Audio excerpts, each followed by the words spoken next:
Hello student, आप लोग कैसे हैं। क्लास 12th को ध्यान देते हुए हम आज से आपको एडमिशन ऑफ पार्टनरशिप के अंतर्गत जब नया पार्टनर एडमिट होता है वहाँ पर गुडविल की क्या एंट्रियाँ होती हैं उससे रिलेटेड एंट्रियों को आपको हम इस वीडियो में प्रेजेंट करेंगे। दूसरी चीज़ हम आपको ये बताना चाहते हैं, एडमिशन ऑफ पार्टनरशिप चाहे CA का कोर्स हो, चाहे CS का हो, चाहे ICMA का हो, चाहे BCom का हो, चाहे आपका क्लास 12th का ISC CBSE हो या UP बोर्ड हो, हर जगह इस टॉपिक की बड़ी डिमांड है।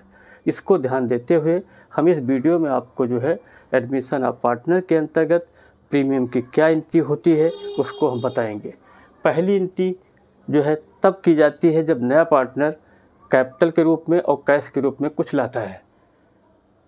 जब when new partner bring amount of capital and premium for goodwill, जब प्रीमियम फॉर गुडविल और कैश को लेके आएगा तो cash account debit to new partner capital account to premium for goodwill account एक एंट्री हो जाएगी। दूसरी एंट्री ये है कि when above amount of premium is distributed among the old partner in their sacrificing ratio. भाई जो प्रीमियम नया पार्टनर लाता है गुडविल को कैश के रूप में, उसको प्रीमियम फॉर गुडविल बोलते हैं। उसको पुराने पार्टनर अपने सैक्रिफाइसिंग रेशियो बांट लेते हैं। तब एंट्री होती है premium for goodwill account debit to old partner capital account in sacrificing ratio, उसको सैक्रिफाइसिंग रेशियो में डिस्ट्रीब्यूट कर दिया जाता है।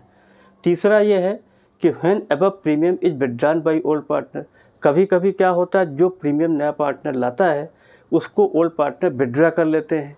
तो जिस रेशियो में आप इसको प्रीमियम को डिस्ट्रीब्यूट करेंगे उसी रेशियो में विथड्रॉ करेंगे।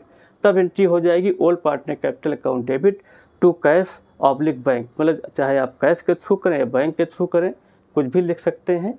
Being premium withdrawn bye sacrificing ratio, और सैक्रिफाइसिंग रेशियो के आधार पर ये प्रीमियम को विथड्रॉ कर लेंगे ओल्ड पार्टनर। जिस रेशियो में डिस्ट्रीब्यूट करेंगे उसी रेशियो में विथड्रॉ करेंगे। नेक्स्ट एंट्री ये है कि when new partner does not bring his share of premium, कभी कभी क्या होता है नया पार्टनर गुडविल को कैश में लाता ही नहीं है। तब एंट्री क्या होती है new partner current account debit to old partner capital account, क्योंकि कैश में लाया नहीं है तो कैश की एंट्री नहीं होगी और एक डायरेक्ट यही डिस्ट्रीब्यूट की एंट्री हो जाएगी new partner current account debit to old partner capital account being share of premium distributed in sacrificing ratio. जो भी इसका प्रीमियम होगा, क्योंकि वहाँ क्वेश्चन में आपकी टोटल गुडविल दी होगी, टोटल गुडविल में उसका हिस्सा ले लीजिएगा नए पार्टनर का, फिर ये एंट्री हो जाएगी। यहाँ पर भी सैक्रिफाइसिंग रेशियो यूज होगा। नेक्स्ट एंट्री ये होती next and last, if any type goodwill account already appear in balance sheet. मान लीजिए आप क्वेश्चन लगा रहे हैं एडमिशन का और बैलेंस शीट में गुडविल ऑलरेडी दी हुई है, तब इस गुडविल को हम ख़त्म कर देते हैं, हटा देते हैं। उसके लिए एंट्री होती है old partner capital account debit to goodwill account, और ये हमेशा ओल्ड पार्टनर में ओल्ड रेशियो में बांटी जाती है क्योंकि पुरानी गुडविल है। तो being goodwill account close by old profit sharing ratio.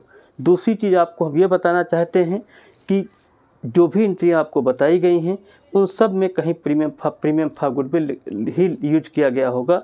केवल लास्ट वाली एंट्री में ओल्ड पार्टनर कैपिटल अकाउंट दिया टू गुडविल है। मतलब हमारा कहने का मतलब है कि गुडविल केवल इसी एंट्री में यूज किया जाता है, बाकी में प्रीमियम फॉर गुडविल लिखते हैं। अब कुछ हमने आपको नोट्स दिए हैं। पहला पॉइंट ये है कि अगर मान लीजिए जब आप क्वेश्चन लगाने बैठते हैं, एडमिशन की एंट्रियाँ कर रहे होते हैं प्रीमियम की, वहाँ पर ओल्ड रेशियो भी दिया है, नया रेशियो दिया है, तब तो आप सैक्रिफाइसिंग रेशियो निकालेंगे। अगर क्वेश्चन में बाई चांस केवल ओल्ड रेशियो ही दिया हुआ है, नया रेशियो नहीं दिया हुआ है, तब आप ओल्ड रेशियो को ही सैक्रिफाइसिंग रेशियो मान लेंगे। तीसरा पॉइंट हमने ये लिखा है, मान लिया क्वेश्चन आपने लगाना शुरू किया, ओल्ड रेशियो भी दिया है, नया रेशियो भी दिया है, तब आपको सैक्रिफाइसिंग निकालना पड़ता है। उसका फार्मूला होता है sacrificing ratio equal to old ratio minus new ratio. Old में से न्यू घटाएंगे, सैक्रिफाइसिंग आ जाएगा। और बाकी चीज़ें हम आपको थोड़ा सा ये बताना चाहते हैं कि जब भी आप इस टाइप के क्वेश्चन लगाएं तो क्वेश्चन को पहले पढ़ें। अगर क्वेश्चन में ओल्ड रेशियो न्यू रेशियो दोनों दिया होगा तब तो आप सैक्रिफाइसिंग रेशियो निकालेंगे, और अगर केवल ओल्ड ही रेशियो दिया होगा, न्यू रेशियो नहीं दिया होगा, तब ओल्ड रेशियो को ही सैक्रिफाइसिंग मान लेंगे। इस तरीके से इसमें हमने आपको जनरल एंट्री को प्रेजेंट करने की कोशिश की है। हमारे चैनल को सब्सक्राइब करें, लाइक करें और प्रमोट करें।